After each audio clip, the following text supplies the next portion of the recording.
How to log in to Wattpad account. So if you want to log in to Wattpad account, then first of all open up a browser, any browser that you are comfortable with. I'm here with Google Chrome browser, and make sure to have a stable internet connection. And after that, on the search bar, search for Wattpad. And after searching, click on the first search, which has www.wattpad.com.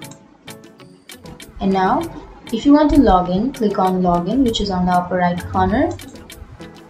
And you can log in with your Facebook, or you can also log in with your Google. But if you want to log in with your email, then click on login, and then you have to enter your username or your email address.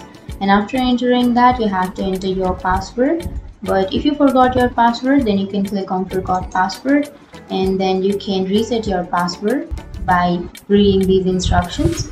But if you remember your password, then simply enter your password and then click on login. And that's it. That's how you log into your Wattpad account. And if you have any questions, feel free to comment below. Thanks for watching.